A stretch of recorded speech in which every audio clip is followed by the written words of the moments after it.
Hello and welcome to another instalment of the Gersnet Podcast.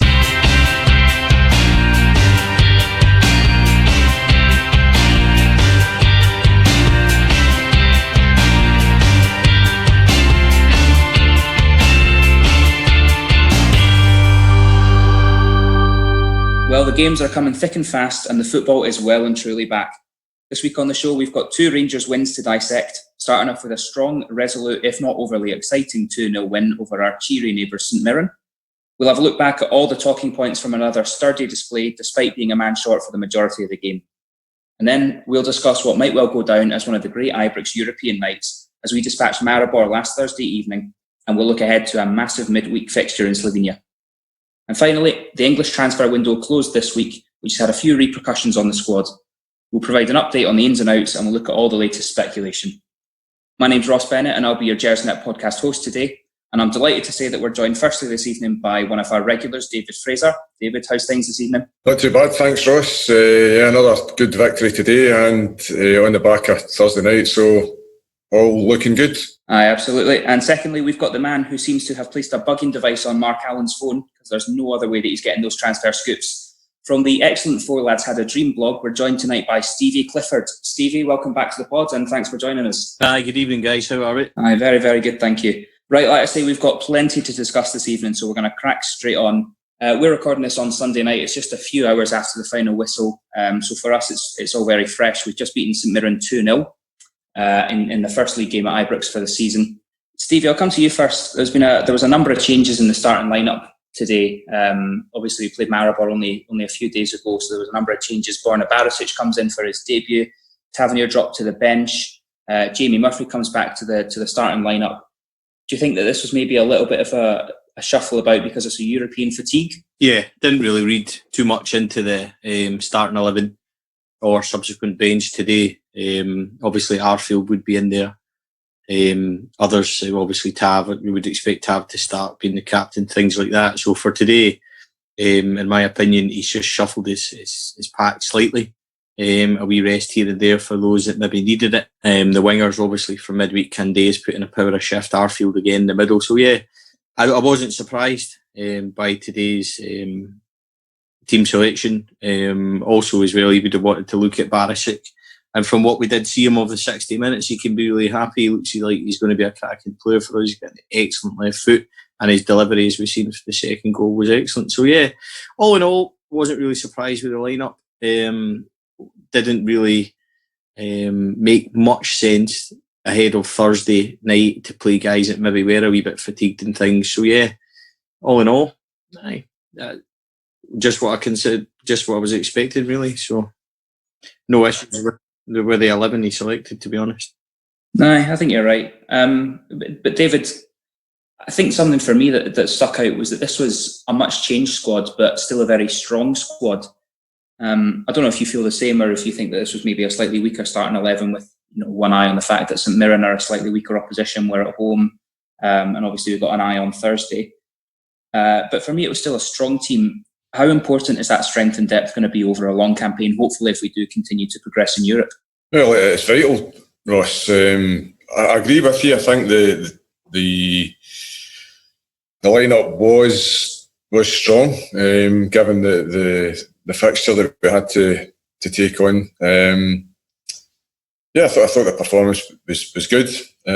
Obviously, Borna Barisic coming in at left back and John Flanagan moving over to his more natural side. I thought everyone played well until obviously Ross McCrorie gets sent off, and all the players are putting in a shift. I think it's there for most fans to see that there's been a step change in how we approach matches. We look fitter.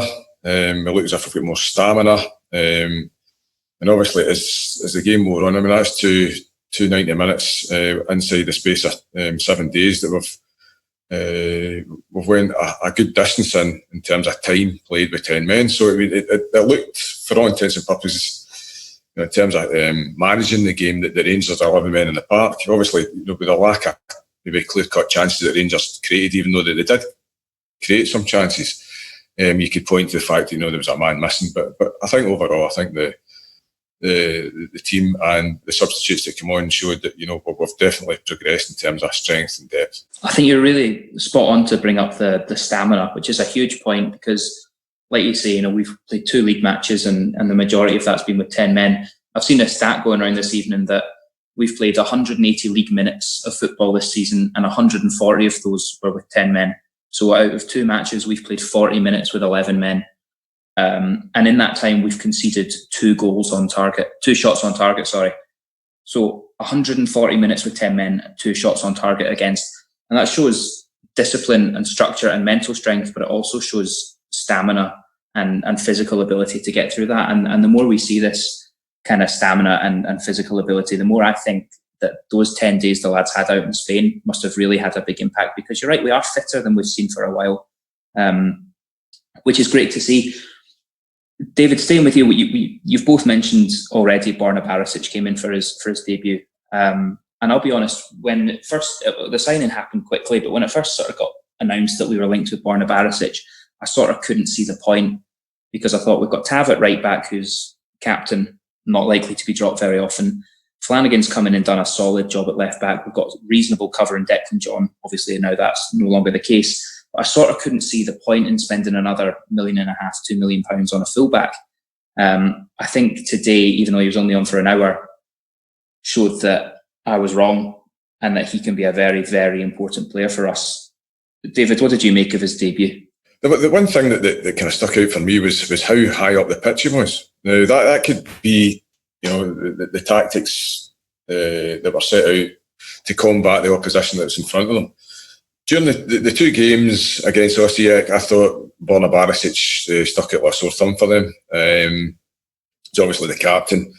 Scored a goal in the second leg, put some great balls in to their strikers in the first leg at their place. And I think it looks good. Obviously today you didn't really see too much of his defensive capability, although he made some decent blocks. And as Stevie quite rightly mentioned, he put a nice ball onto Conor Gols's head for the second goal. So I think there's more to come from Borna, and I look forward to seeing when he gets up to speed and he gets used to the Scottish game and he settles in, and we can see how well-rounded he is as a player. Yeah, definitely. It's exciting. It's exciting to be shopping in different markets as well that we've not seen for a few years. Mark Warburton constantly raiding English Championship and League One rejects and thinking that they could cut it up here. And it's good to see us shopping in these markets, and it does raise a wee smile, us beating Osijek and then going back to take their captain off them. It's a bit like pumping someone's wife and then going back round to steal the telly. Obviously, right, we better discuss the actual football on the park today. It was I thought the first half hour was strong, and showed the pressing game that Gerrard wants to play. There was maybe a little bit of Euro fatigue, a bit of a hangover there, but I thought the first half hour especially was pretty good. Stevie, what did you make of the way that we started the game before the red card? I thought we were excellent. We maybe slightly slower start the first couple of minutes, but then once we found our rhythm, they really had no answer. And it's so frustrating the way that the red card happened, because I would have loved to have seen us 11v11 for the rest of the match, because I think that we would have dominated them. St Mirren were all right. They were decent enough. I don't think they'll be the worst team we see at Ibrox this season. But it's exciting. I was excited in the first 20 minutes, the way we move, and there's just a massive difference to this side now, Rangers, in that not only are we moving the ball properly, the way we're set up, the way we're tactically set up, and the way we're tactically managed from the sidelines, it all looks like they know what they're doing. And not only that, even the personal performances and stuff like that from the players' individual performances, we're now actually a threat from corners and set pieces and things like that. And I know that's basic and teams should be expecting that, but the dross that we have had served up for years, to actually see this now, it's not only is it a release, but it is exciting. It's just, this is what it should be. And I just think that watching this now, I'm trying to keep myself kind of grounded, because it is now exciting. It was St Mirren today and you couldn't find a ticket anywhere. And I just think that everybody's buying into it. And I think that we can be happy with it. It's worth remembering what Gerrard's only had 7, 8, 9 games, whatever it is now, and we're already starting to look like we're well drilled, we're well organised, and we know what we're doing. And this short space of time to be turning in the kind of performances that we have been, I'm pretty happy with it. I know what you're saying. I think the difficulty is that we've had a few false dawns up to this point, though. You know, we've had a few games where we thought, right, that's us turned the corner. But I think you're right. I think there's something different. There's a different feeling about the team at the minute. There's a different atmosphere around the club. It feels like we are properly back. You know, looking at the table, the league table tonight, we're above Celtic for the first time in 6 years. That feels nice in itself, but it feels like we are back. It feels like we have the right mindset, the right arrogance that a Rangers team needs to have. And I think a lot of that is down to Steven Gerrard and his team coming in and just saying, you know, we're not taking any nonsense anymore. This is a team of winners now, and they've sorted out the mentality, and that was a really important step. Obviously, the game changed after around about half an hour today. Ross McCrorie got himself sent off a straight red card, second straight red card in 2 games for Rangers. And again, it totally changed the game. I think personally this week, there's not so much controversy as there was last week with Morelos getting sent off up at Aberdeen. Stevie, you first, was it a red card? Yeah, it was a clear red card, unfortunately. As I was saying to the guys in the ground, I'm actually a qualified referee. So for me, it would have been better if the tackle was made in the box, because then if it's a clear, denying a clear goal scoring opportunity, and he's in the box, but he's made a valid attempt to get the ball, which arguably he did, then we could have got away with a penalty and a caution. However, because it was outside the box, he's denying a clear goal scoring opportunity. There's no double jeopardy law, so it's a straight red, and I don't have any complaints with it. It's reckless from McCrorie. He's diving in at an angle from behind, which he's never really going to get clean contact with the ball without taking the man first. It's inexperience. So unfortunately, no complaints really. Correct decision, and it killed the game dead, and it kind of killed our performance at that point. So that's where my frustration comes in, unfortunately. I'm on the same page as you. David, how about yourself? Any complaints with the red card? No, I wouldn't have too many complaints. At the time, when Don Robertson blew his whistle, you're thinking, right, he's going to walk here. Even though I must confess, I thought that, given that it was outside the box and given the close proximity of some Rangers defenders, i.e. I think Connor Golston and Nico Katic, I thought it was a tad harsh.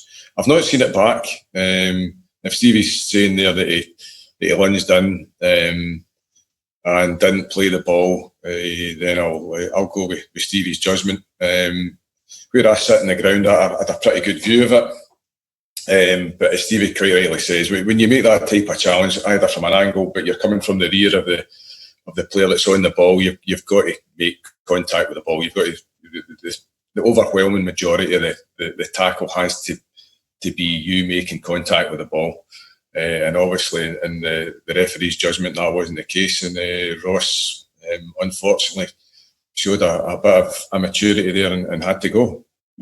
It's a shame, but you're right. And we can't have complaints about the fact that, you know, on this occasion, it was a reckless challenge, and by the letter of the law, he has to walk, and that's fine.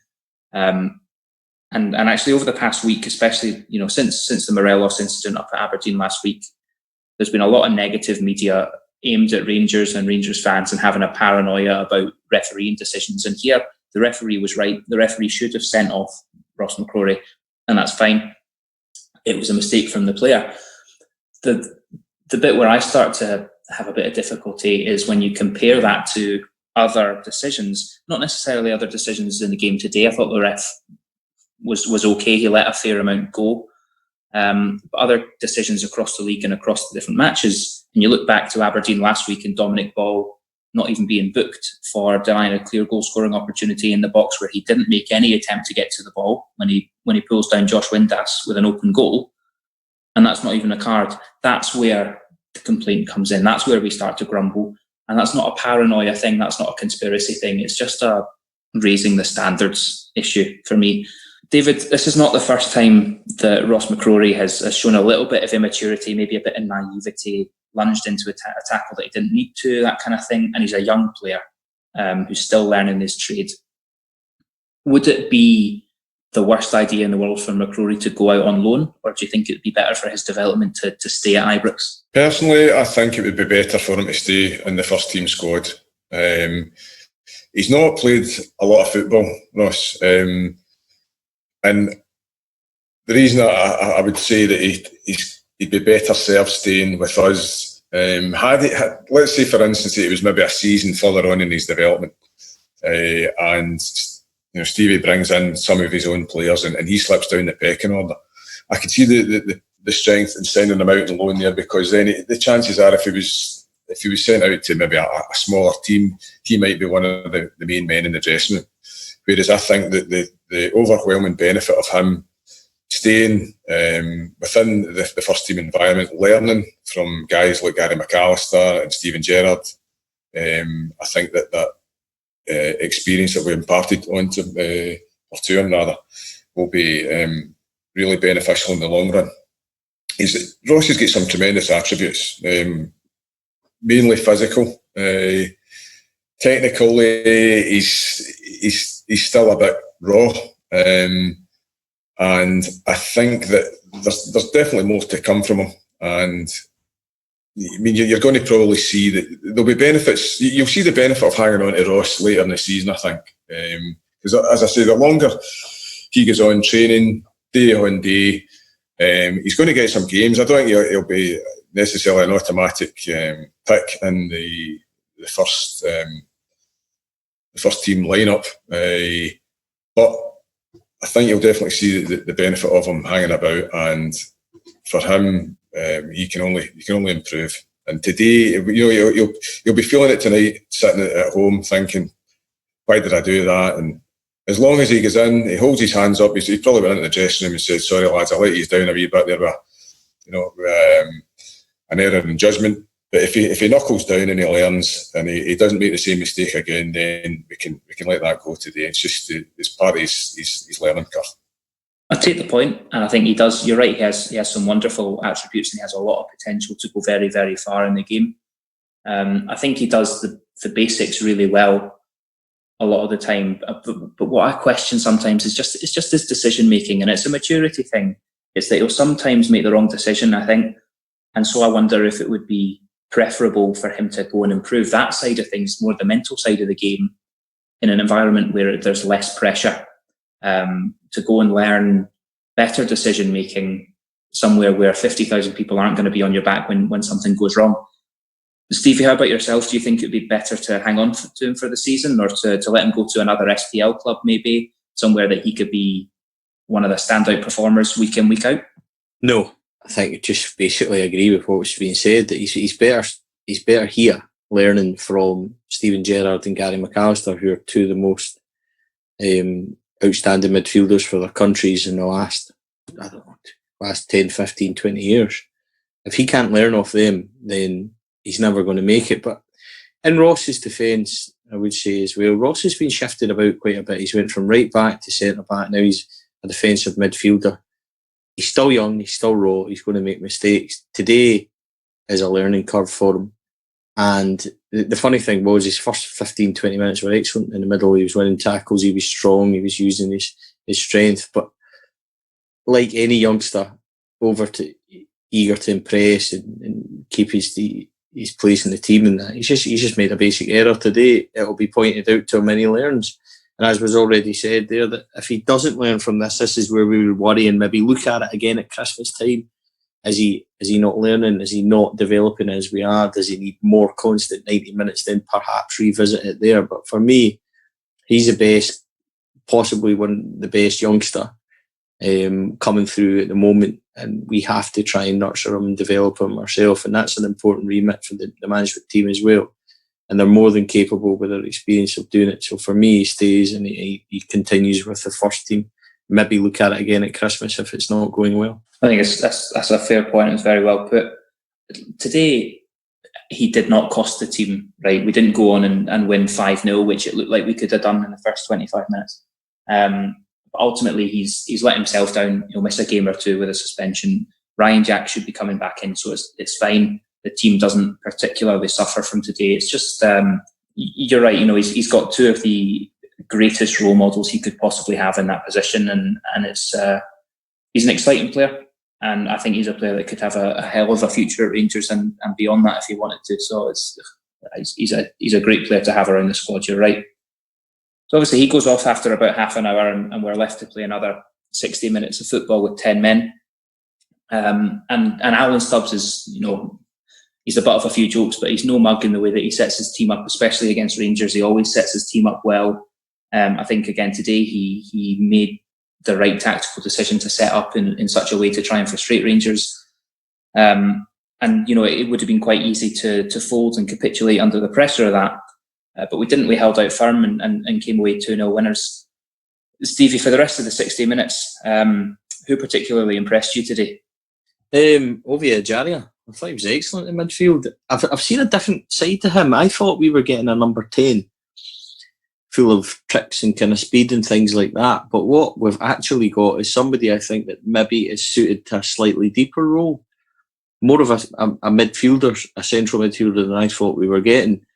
I thought his work rate, some of his tackling, some of his pressing was excellent. There was one in the second half where he pressed right into the box. He managed to get it and had a wee left foot shot.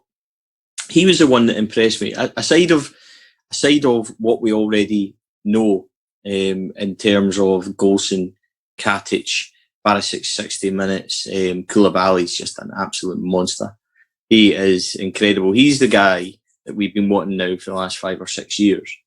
So aside of that performance and Alfredo Morelos starting to look like he's Alfredo Morelos of old, Ejaria was the one that impressed me because maybe I wasn't slightly expecting that type of performance for him, because once we went down to the two central midfielders with Ross going off, I thought maybe with him being there, we're going to be overrun. But to all credit to him, I thought he was excellent. I really did. And he was the one for me that stood out. He covered a lot of ground today, to be fair to him, and he did put in a shift, and he did a lot of good work off the ball as well. I sometimes worry that we've not seen enough of him to come to a real conclusion, but there's been a wee bit of a worry maybe that he wants a little bit too much time on the ball, which, in my whole lifetime watching Scottish football, one of the things you pick up is that you're not going to get time on the ball. So maybe that's something he needs to learn, but no, it was definitely his best performance so far for us. David, how about yourself? Did anyone catch your eye today? No one really stuck out like a sore thumb for me, Ross. I thought there was some really good performances. As you've mentioned there, Alfie looked the part. He's playing well. Stevie mentioned Ovie Ejaria was pretty good. He tried a wee bit much once in the centre of the park and get caught. The guys at the back were decent again, but to be brutally frank, Ross, the guy for me that's setting the whole scene, if you like, and giving the whole team a platform is Alan McGregor. The difference he's made has been monumental. It's been night and day from what it was before last season. And I think he inspires confidence in the guys in front of him. They're decent players themselves, the two centre halves and the backs. But you've got a top class goalkeeper there. Somebody who's been over the course. Somebody that doesn't look, he never flaps. He never looks in any real danger. He's just experienced, and whenever he's called into action, he made some smart saves the other night. He didn't have to do too much today. He had a couple of punches out of the box and crosses coming into a 6-yard area from corners and wide areas. But I would say that Alan is quietly and inconspicuously looking really, really good. His signing seems to have made a big impact on the fans collectively, because when it was, I always thought Foderingham was a decent keeper, not spectacular, but not nearly as bad as a lot of people would have you believe. But you still, whenever the ball was being played to him at feet, or you'd always just have a little bit of hesitancy or a little question mark, a bit of nerves about what he's going to do, and you would always worry that there might be a howler in him. But McGregor, seeing him back in between the sticks, it just instills a different level of confidence, doesn't it? It brings a calmness and an assured quality, and you can see the way he communicates with his backline. And Katic and Goldson, are still young and still to a degree learning what it means to be a centre back at a really high level. And having McGregor behind them, it really does instill a lot of confidence in me as a fan. And I didn't think I would feel as delighted at him being back as I actually do, because you're right, David. It just makes you feel much more secure and much more confident. And I think that could turn out to be a really good bit of business. Obviously, that's the positives of today.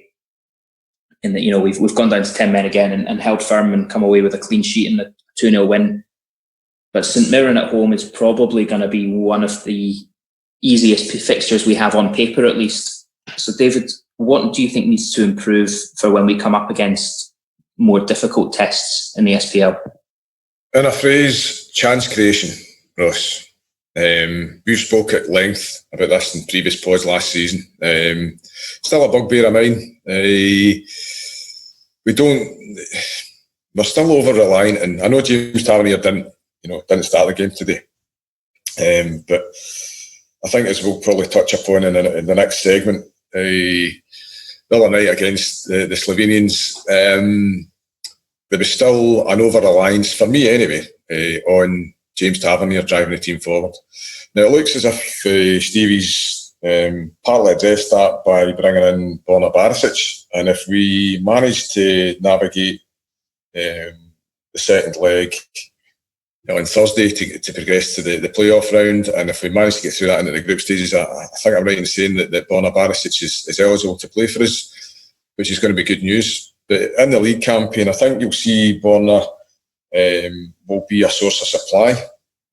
Whether another forward, be that a centre forward or a striker, if you like, in a more loose sense, whether he can be a creator and be a net contributor in the goal stakes, that'll have a big bearing on where we want to be going forward during the season. So that would be probably the number one for me. I think we're looking pretty solid at the back. There's still some shaky moments where the odd ball goes into the box, we don't seem to get our head on it, and that can start as, the longer that type of stuff repeats itself, the guys will get edgy, and against better players will punish you. So we've went away to Pittodrie. Aberdeen were pretty blunt, if truth be told, but I think that we definitely need to be creating more chances. We can't rely on Alfie too much this season going forward. So, I mean, if he were to get injured, I think we might find ourselves with a bit of a headache. So, it's all for the management team to address that, and hopefully they will before the closing of the Scottish transfer window. I'm glad you mentioned the transfer window there, because it's easy to forget all the media buzz going on this week with the English transfer window closing. We've still got another few weeks of this, and there's plenty of time and plenty of speculation as well to bring some new faces in. So hopefully we can revisit this in a few weeks' time, and as you say, we'll have plugged those gaps in the supply, and things will be looking a wee bit different.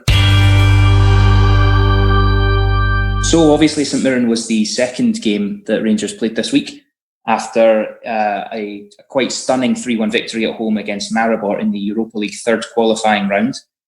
Obviously, we've had our demons with Maribor in the past, and it was really, really encouraging to see the performance and the atmosphere as well at Ibrox seemed absolutely electric. I was watching this game on Rangers TV, so I couldn't get over to Ibrox for this one. So from my perspective, watching it online, it seemed like the second half arguably was one of the best performances I've seen from a Rangers side in maybe 6 or 7 years before we went down to Division 3 at the time. Stevie, I take it you were at the game. What did you make of the performance against Maribor? Yeah, I was there. It's funny because we started off really well. The first kind of 10, 15 minutes, I thought we were excellent, took the lead, I was quite pleased. And then they got on top of us, and I was actually quite worried sitting at half time, because there was a number of times we seemed to be stepping out and getting caught out in midfield. I was sitting there, I was saying to the guys around us, and that I was worried about this. But the thing that really excited me on Thursday night after the performance, which we'll go back to performance in a minute, was the fact that we have a management team now that are able to see issues they're able to articulate it back to the players and say, this is what you're doing wrong, this is what you need to do better, and this is how we'll sort it. Because that's them come out there. And for me, the second half, not only on the pitch, but in the stands as well, was the best at Ibrox in 10 years. And that's not me kind of over-exaggerating in my opinion. I just can't remember a second half performance that good in quite a while. I certainly can't remember the fans being that up from it since the times maybe a Walter Smith been there. Thoroughly impressed with us. We moved the ball really well. We were structured. Arfield sat in. We were really well compact. They couldn't break us down. I don't think they had anything in the second half that I remember. And for me, going forward, we moved it a lot better. You'd asked a question previously on what we could do better, and from the start of the season and going forward. And Davey was mentioning there as well that he was thinking chance creation. For me, what we need to do better is move the ball quicker. Sometimes I feel that we take 2 and 3 touches, which won't suit us in the SPL either. On the second half on Thursday, I thought we nailed that. I thought we moved it quick, we moved it sharp. The players all knew where they should be. We were organised and we just broke them down. And the performances individually were excellent as well. On Thursday, I left Ibrox hugely, hugely excited.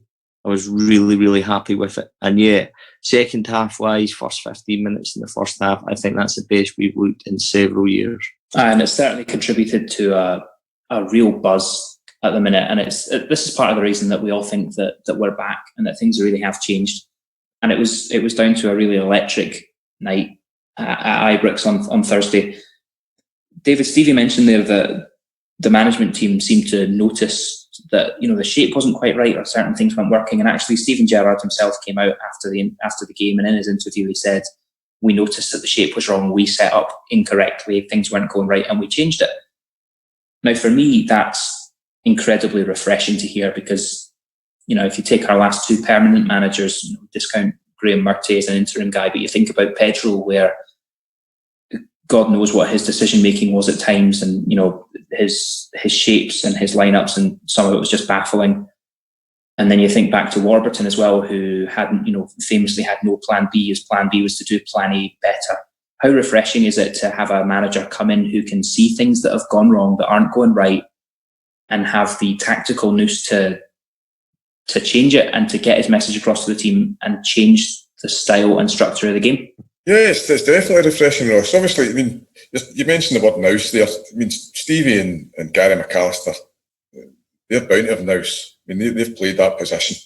Obviously, as the 2 guys got older in their careers, they dropped back. They became more sitting midfielders. I think that one of the things that stuck out for me in the first half on Thursday night was the fact that there was only one natural sitting midfielder. I think that's possibly what contributed to some guys breaking out the shape more so than has happened of late when Ryan Jack and Lassana Koulibaly have anchored the middle of the park. But obviously, as you guys have mentioned there, Stevie got them in at half time, obviously recognised that Maribor were getting some joy because of the positional discipline, if you like. And that the Slovenians were asking questions of us. Some guys were thinking, right, do we press? It was almost like a flashback to the kind of tail end of Murty's time when the likes against Celtic in the cup semi, there were some guys were a bit unsure about when to go, when to stay, and it seemed a wee bit disorganised. Not that it was overly disorganised the other night. It was when you're trying to keep the back door closed and stop the opposition creating chances. That's got to be nailed on. Everyone's got to be at it. Everyone's got to dovetail nicely when to move about the park and when to make it a high block, when to make it a low block, that kind of stuff. So they recognised that, they addressed it, and as Stevie quite rightly said, they came out the traps in the second half and they were on fire for the first 5 minutes, and it was good to watch. I take it you were at Ibrox as well, were you, David? Of course. That's a solid question. So how did that atmosphere rank for you then in terms of some of the great European nights that we've had at Ibrox? It looked absolutely bouncing. Yeah, it was good. It was almost a throwback. I think I've been to far bigger games in terms of the level of possession, but obviously the management team have come in. We've made some good signings. The fans can see that there's something there. You know, there's the, let's call it the blue shoots of recovery, are there for all to see, and the fans are you know, they're enthused, and there's just a level of belief that, you know, we've got guys in there who have operated at the top level, the highest level, and they're imparting their knowledge and wisdom to the playing staff. They've made some good signings. You know, they've got guys that they're not the finished article. They're going to be moulded by, you know, world stars. I mean, Gary McAllister, and a lot of people maybe laugh at me saying that, but Gary McAllister was a superb footballer. Underrated in this country because he didn't play much football in the Scottish Premier League, albeit he played for Motherwell for a time before he went down to Leicester. But it was great. The fans were up for it. They get right behind him, which Stevie's asking for. Stevie, he's coming away with, some people might say, platitudes and cliched stuff in terms of, you know, making the place a fortress. But the fans did their part. They were the 12th man the other night, and it was getting back to kind of old times. It was great to be a Rangers fan the other night. I had a great day. I went to the European Championships, took in some swimming and some gymnastics before I went to the game, and it capped off a fantastic day for me. Aye, and let's hope that the good times keep going. Looking ahead to this coming Thursday when we have to travel out to Slovenia, I think 3-1 at half-time in this tie, 3-1 is a very encouraging and yet also very potentially dangerous scoreline. I think I'm right in saying that Maribor played today in the Slovenian League and won 5-0 at home. So they've got goals in them. We knew that already. We know that they're a dangerous side. Going away with a 3-1 lead is a difficult one because they've got that dangerous away goal and it's a 2-goal cushion. Stevie, if you were the manager, how would you set up here? Would you look to get a quick away goal in the first 10 minutes, hopefully kill the tie off, or would you sit back and try and absorb the pressure? Something that we know that this team is good at is defending when there's pressure. Would you kind of play into that, or would you go for the early goal? No, I would sit and I would let them force it, let them try and play and hit on the counter. I think we've got players that we can set up perfectly for the counter attack. Candace would come in. For example, obviously Arfield comes back in the midfield. Hopefully Ryan Jack will be back. All signs are that he should play on Thursday. So with him and Koulibaly, you can sit with a good back. You know, your back four, your two sitting, and then your three and your striker as well. 2 phases basically. You're playing the team in, and just sit and be compact and then spring out if we can. And that's exactly how I would play it, not dissimilar to what we did in Croatia against Osijek. So I think, as you point out, we're well set up to defend and soak it up. And hopefully the team can do that, because I think if we go out there and get a goal, I think we should be okay. Well, in that regard, do you worry about the left-back position at all, knowing that Flanagan's going to be suspended and that Barisic is unavailable for the game? Yes and no. So we're looking at, obviously, we're thinking it will be Halliday in left and Tav at the right. And Andy Halliday will give everything. We know he gives everything, but we also know that he's not an actual left back and things like that. So that'll depend on who he puts in front of him as well.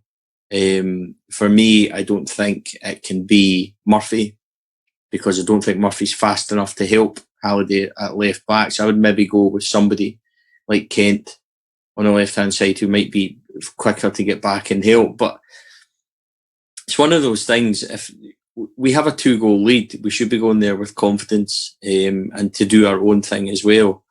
I think Andy Halliday can handle himself, and I think he should be okay on a one-off. If it was a longer-term solution, then yeah, I would be more worried than I am. But hopefully there's enough about them experience in Katic. And we saw how Ryan Jack covered as well, really effectively when Tav lost out and stuff like that against Osijek at home, when I thought Jack was exceptional.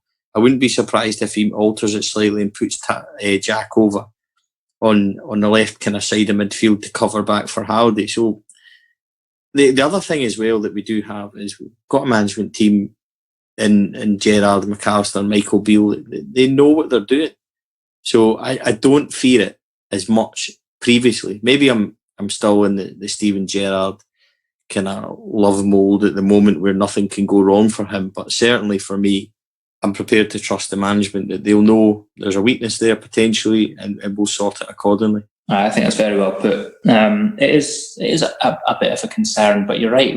Just seeing Steven Gerrard and Gary McAllister in the dugout, it inspires confidence, and we've got good players. We know we can absorb pressure. It's an exciting one, and I really cannot wait for Thursday. And then obviously, if we're going to dare to dream and look ahead past Maribor, I think the draw's been kind to us. I'm sure everyone that's listening is aware that, if we get past Maribor, we're either going to Russia to face Ufa, or it will be a repeat of last year's draw against Progress Niederkorn from Luxembourg. I'll lay my cards on the table. I moved to Luxembourg 4 weeks ago, so for me, there is I really, really, really would like this to go one way, and for Niederkorn to come back and get back into that tie and have Rangers over here in Luxembourg. David, for you, how do you see it? Would you rather have a repeat of last year, maybe settle some old scores against Niederkorn, or is that just going to drag up too many painful memories? Would you rather have the away day out in Russia? I'd just like to get through this second leg, get through. I'm not going to get too far ahead of myself here, Ross. If I could just quickly nip back to the Andy Halliday thing. The number 2, the guy that was playing right back for Maribor the other night, he gave John Flanagan some issues in the second half. I'm slightly uneasy about Andy Halliday playing at left back, assuming that's how the team's going to be set up. If it was me, I'd be tempted to go to a back 3.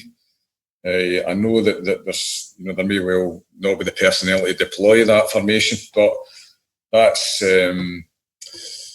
not to say that we might dip into the market in the next couple of days to get someone that could enable us to play that formation. And I'm assuming, correct me if I'm wrong here, but I'm assuming that there may well be a wild card to play for the tie. But to get back to what you're asking me regarding Ufa and Niederkorn, yeah, it'd be good to exercise some demons against Niederkorn. It'd obviously be a far handier trip for the fans. Going to Russia against Ufa, I don't know anything about Ufa. I don't pay too much attention to the Russian Premier League. In fact, I'd never actually heard of the club, so I don't know much about them. I dare say if we do manage to progress, that I'll brush up with my knowledge of them. Obviously, Niederkorn have shown it to be no mugs. They've obviously taken a lot of confidence from knocking us out last season. So yeah, let's go over this hurdle first, Ross, and then we can think about the Russians or the Luxembourg team in the next round. You're too sensible, David. I'm here daring to dream. I'm booking my flights to Baku. I think we're going all the way, honestly. No, of course, you're right. It's just I remember having one of these podcast episodes a few weeks back, and we were talking, I think you were on the pod as well, David, that night. We were talking about how far should we reasonably expect to go in the Europa League.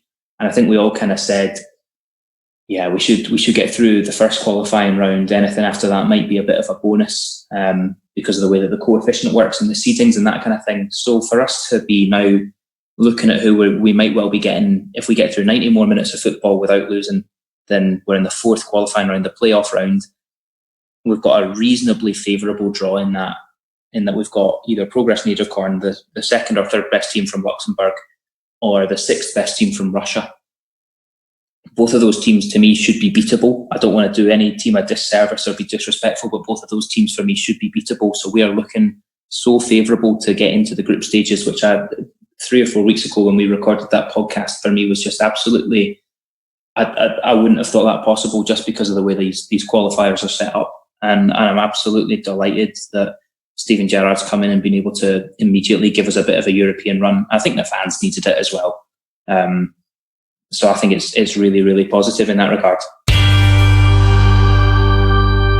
Right, finally for this evening, what we're going to do is we're going to take a little look at the transfer window. As I mentioned, the transfer window down in England slammed shut this week. With the media coverage the way it is, you might think that every transfer window across the world had closed, but it's just England that's shut. Scotland, we're still open till the end of the month. and we can still loan players from England. I believe that's correct. So there's still plenty of business to be done. But with transfer deadline day down in England, we did see some departures from our squad, and I'm sure everyone's aware that Josh Windass travelled down to Wigan after a wee bit of a mini bidding war, maybe with Wigan and Ipswich, and Declan John travelled to Swansea on what looked initially like a loan deal, but it turns out it's a permanent deal. He's away permanently. What we'll do is we'll start with Josh Windass, because I cannot think of a single podcast that we've done when Josh Windass's name hasn't come up in one form or another, whether that's praising him for scoring goals or criticising him for going missing and not having a good work ethic. He's always been a bit of a mystery, a bit of an enigma, very difficult to work out. And his departure has once again split opinions amongst the fans. Stevie, coming to you first, what will Josh Windass's legacy be at Rangers? What will people look back on, and what will their opinion be of Josh Windass in 5 or 10 years' time? History tends to look a wee bit kinder onto Rangers managers and Rangers players and things like that as people get nostalgic, and they'll probably look back at Josh's 18 goals last year and goals at Easter Road and things like that and remember him fondly. If you ask anybody at the moment what they think of Josh Windass, is the opinion of him, from what my experience is on the blog and stuff like that, is it's Josh Windass is haunted by his Shushin celebration for Hill, and also haunted by his at times moronic behaviour on Twitter and social media. Not only him, but also his father as well. For me, that was a major hindrance to Josh Windass, because people just couldn't take to him. There was a certain element about Josh Windass that possibly thought that he was better than he was and than everybody else. And I think that's a real shame, because Josh Windass had quality. He don't score that many goals last season and assists, and we know he's got pace, and he could have been very useful for us, but I just don't think his attitude was right. Doesn't mean it wasn't. It just means that how it came across to me sometimes. I found him to be very frustrating. And that for me is my personal legacy of Josh Windass, is that he was a good player, but he could have been so much better. He could have been a great player for Rangers, but instead he's went away as a decent player, but somebody that was so far up his own backside that he never ever fulfilled how good he should have been. And that for me is a massive shame. He was a player I liked. As a person off the field, I'm not sure that he was kind of maybe a bit young, and maybe a bit immature for Rangers. And that's not a criticism of Josh Windass. It's just the way he came across to me. And I can't help but feel a frustration about his kind of time and how he performed and how he should have performed. I just think the whole thing's a shame. However, 2.2 million, couple of clauses and things in it. I'm quite happy for him to move on. We've done decent business with that, in my opinion. Business-wise, it's a good deal, I think. I mean, what was it? We paid 50, 60 grand nominal fee to Accrington Stanley, and to sell him on for 2.2 million. I'm not even going to try and do the maths and work out what percentage of profit that is. Maybe that will go down as Mark Warburton's legacy, is turning that profit on Josh Windass. I think you're right. He's scored some big goals, some very important goals. One that sticks in the mind for me was a lovely goal he scored last season away against Hearts at Murrayfield. I thought it was a lovely goal. Technique, poise.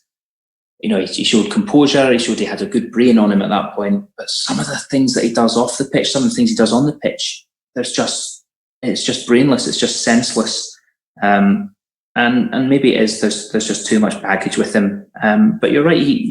There was an aura of thinking he's better than he is, thinking he's better than everyone else, and maybe that he never quite grasped the gravity of being at a club like Rangers. Maybe he never quite understood that level of scrutiny that he was constantly under.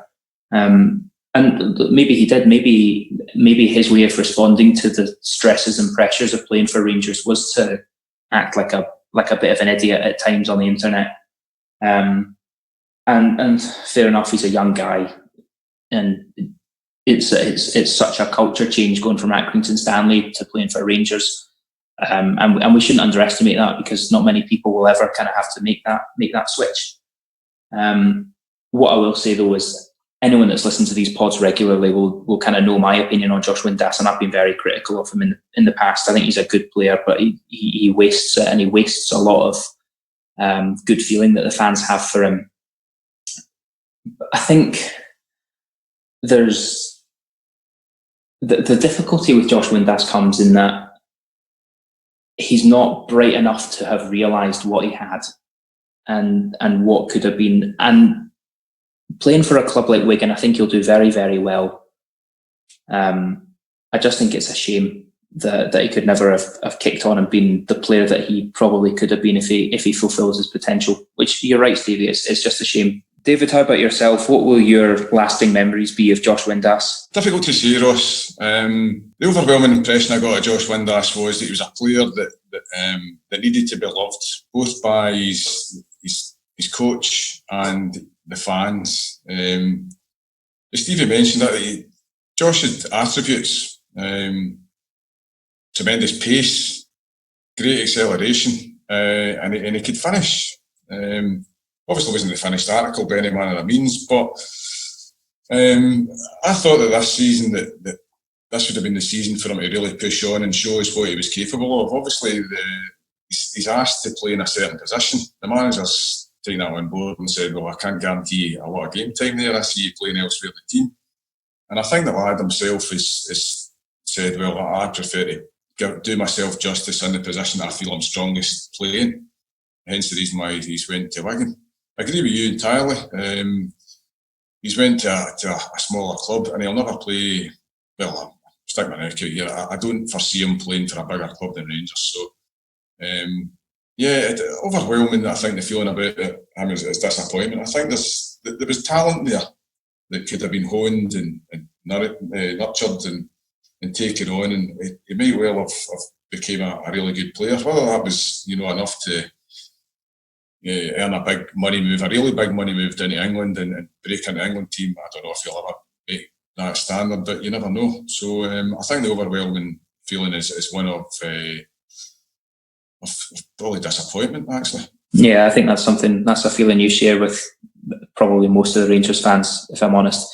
The other transfer that happened for us on English deadline day was Declan John making a move back to Wales, moving to Swansea on a permanent deal. Kind of sources reporting it's maybe £750,000, £800,000 that he's gone for.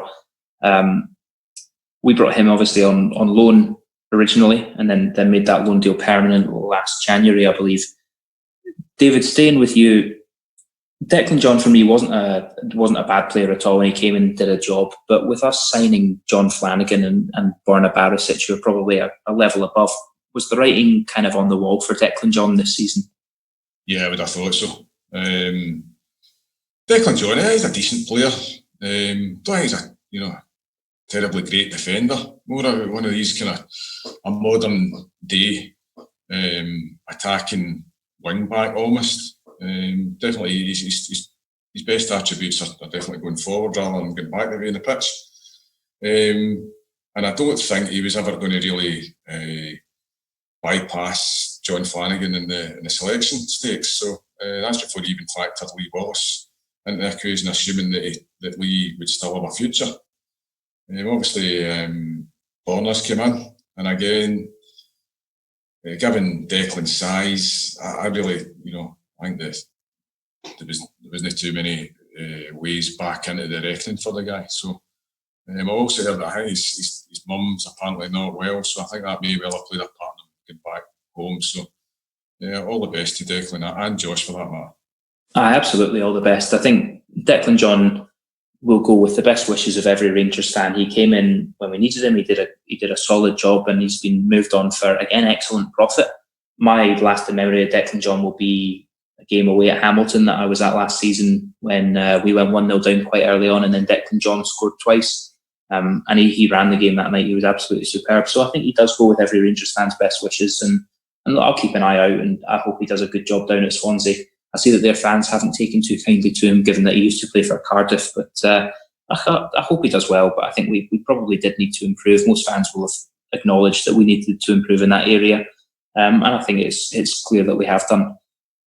Stevie, the two players we've mentioned there, Josh Windass and Declan John, both were brought in on reasonably small transfer fees and have been punted away for quite large profit. Would you say that this is proof of a successful business model? Is this the kind of business model that we should be striving towards? I think that it's definitely going to be the business model that Mark Allen will strive towards. You've already seen it. I mean, the club have done really smart business this summer, in my opinion, bringing in guys like Katic and Barisic for 1.5 million apiece. If you look at it that way, we've upgraded on John for 700,000, and that's not a slight on Declan John. I thought Declan John was very decent for us. I wish both the boys all the best that have left. No ills from me. But if you look at it that way, if Barisic and Katic perform for a 1.5 million outlay, then the business model is going to work, because we're going to be looking at getting, hopefully, in the kind of 5, 6, 7 million pound region with these guys. And we want that to happen because it means they've performed well, it means they've contributed, and it means that that's how we can be in profit as a club. So, yeah, I mean, judging by what's come out of Ibrox and what people have said, that's definitely the way we want to look at it. And it's nice to see the club, something you touched on earlier on, mate, it's nice to see the club actually branching out. They're using guys like Papac to scout the Bosnian and Croatian leagues and things like that. And there is gems out there to be had. Seen the quality of Barisic in the games he played against us. We've seen him a wee bit today. We've seen the quality of Katic already. 1.5 million was what we paid for Cardoso last year, and this is what we paid this summer. So, yeah, the business model that we had for John and for Windass and stuff is certainly and hopefully the kind of thing that we want to carry on as a club, because that's how we'll survive. Yeah, the transfers might be a lot in terms of who comes in and out, but if that happens, then it's working, and that's how we'll profit, and that's how we'll get bigger and better as a club as well. That's a really interesting point that you made there, that 1.5 million is what we spend on Fabio Cardoso. That really does put it into perspective. The journey that we've been on in the last 12 months, let alone 6 years. Obviously, now we've had these two players moving away. We've also had Greg Docherty going down to Shrewsbury on loan.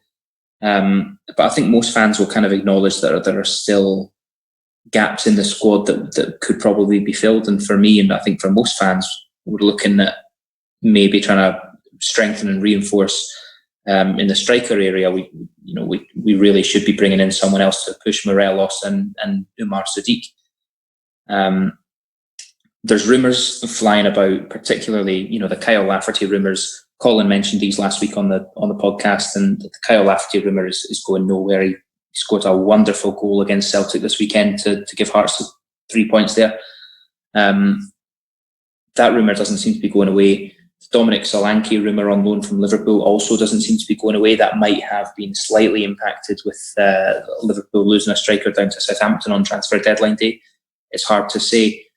Stevie, whilst we've got you on the pod, you've broken so many transfer stories over the last couple of years on your Four Lads Had a Dream blog.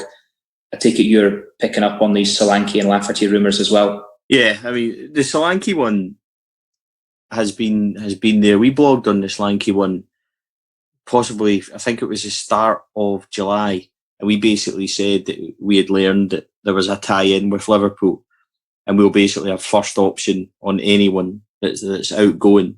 And there was 5 players that we had heard that they had sounded out Liverpool and said, well, let's look at these guys. Kent, Wilson, Woodburn, Ings and Solanke. That was then actually carried by the Liverpool Echo and other, like the COP site down for Liverpool fans and stuff, all seemed to carry the same story.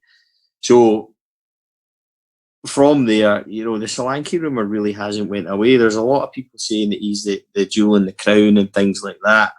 However, over the last weekend, the last kind of 48 hours, that rumour is getting knocked on the head. We're getting told that that's not been done. We're getting told that that's not happening.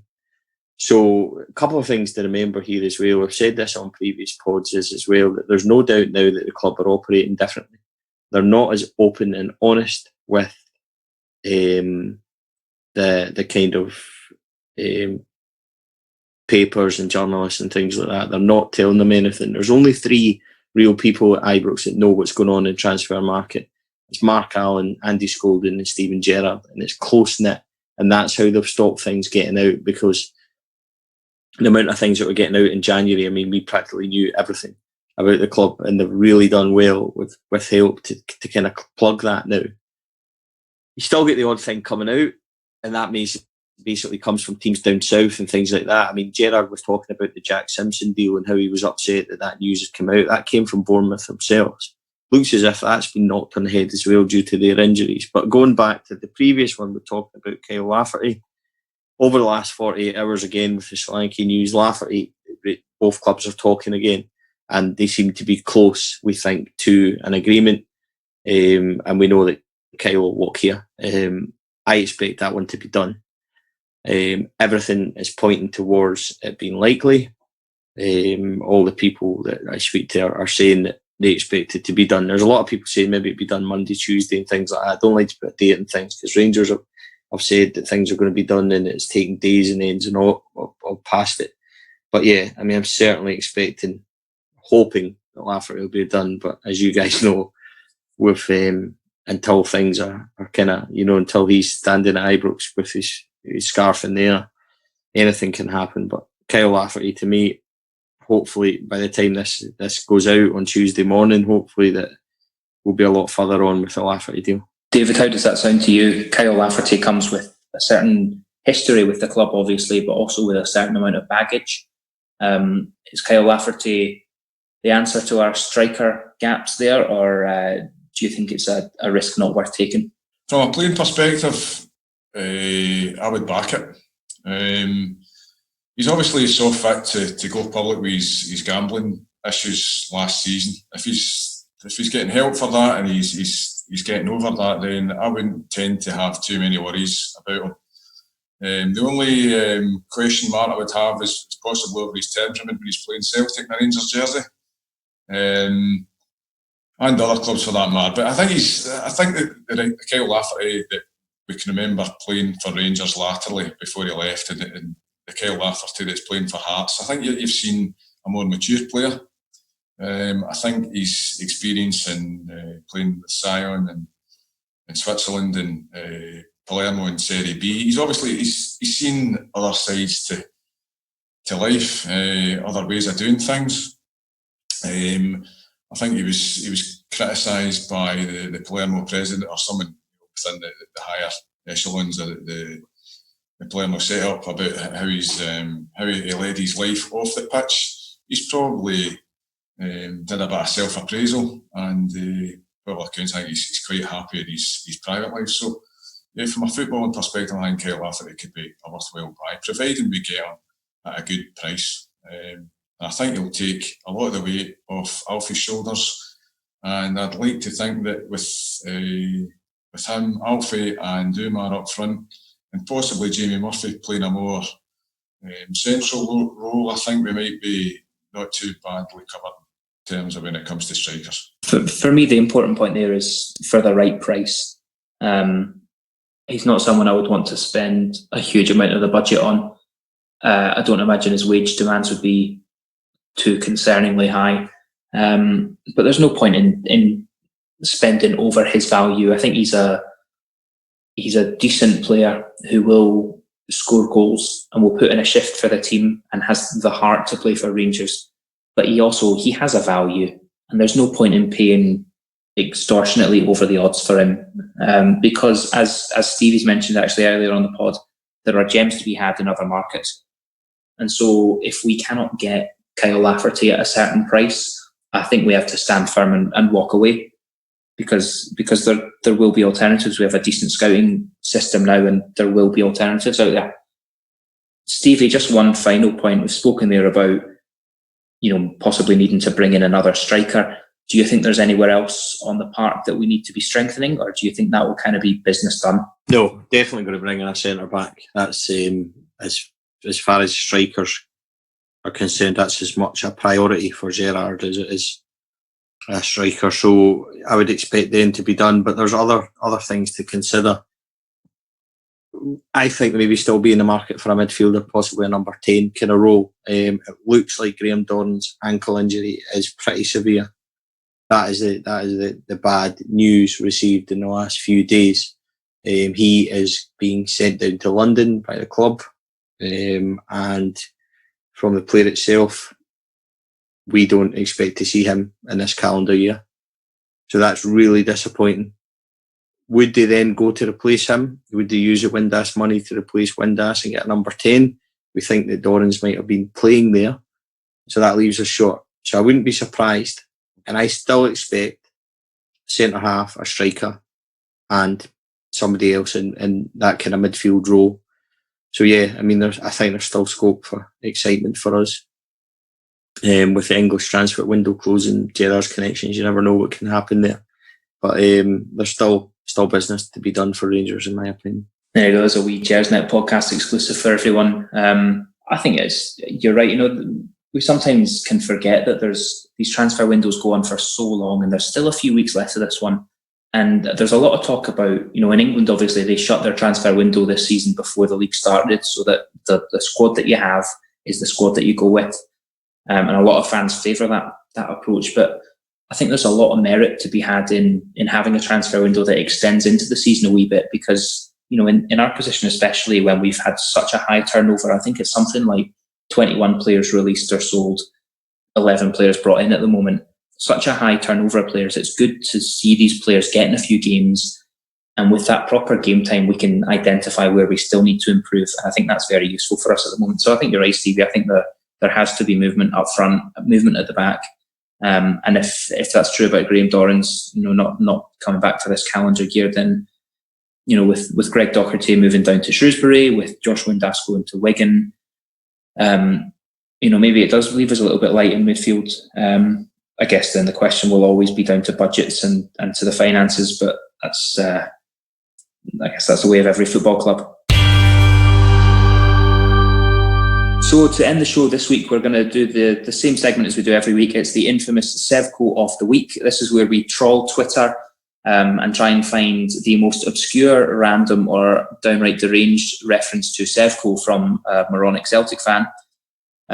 Stevie, yourself running the Four Lads Had a Dream blog, I suppose you must get all sorts of interactions from the obsessed hordes. Have you seen anything particularly amusing online this week? Oh yeah, even when they're playing, they're too busy tweeting us and talking to us about Sevco, but they just get ignored. But I do enjoy, and I've mentioned this before, the Kerrydale Meltdown on Twitter is the best site for all their stuff. And yesterday was an absolute classic. I loved this one, and it basically said, Lafferty and Naismith, horrible Sevco, these.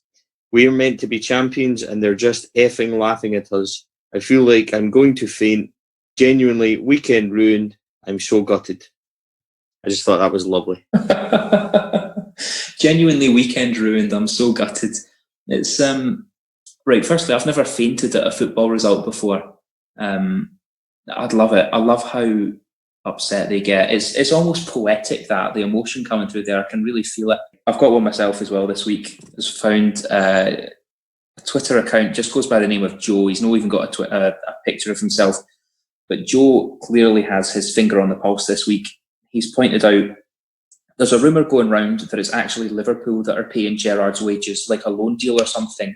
It's all hush-hush, so it makes you wonder where all the new cash for the new players is coming in from. If they are at it again, it'll all come crashing down. And actually, I've got to admire Joe here, because Joe has clearly been a private detective or some kind of investigator in a past life, because how is it that all these hush-hush things going on at Rangers, whether it's a roof falling down or Liverpool are actually loaning Steven Gerrard to us as a manager, how is it that none of the media pick up on these? It's always some mad, obsessed, rabid guy on Twitter that finds out he's got to the bottom of some massive footballing scandal, some big conspiracy that Liverpool are actually loaning Steven Gerrard to us as a manager. It's all hush-hush, but Joe's found a way. Joe knows how to find these things out. So I've got to respect Joe for that. Right, guys, that'll do it for us this week. All that's left for me to do is to say thanks to Stevie and to David for coming on and joining me for a good chat this week. I also need to say, as always, a big thank you to Graham, our audio engineer, for putting the show together. If you've enjoyed the show, there'll be another podcast for you next Tuesday. I'm sure Colin will be back to talk you through the Maribor result and the game against Kilmarnock.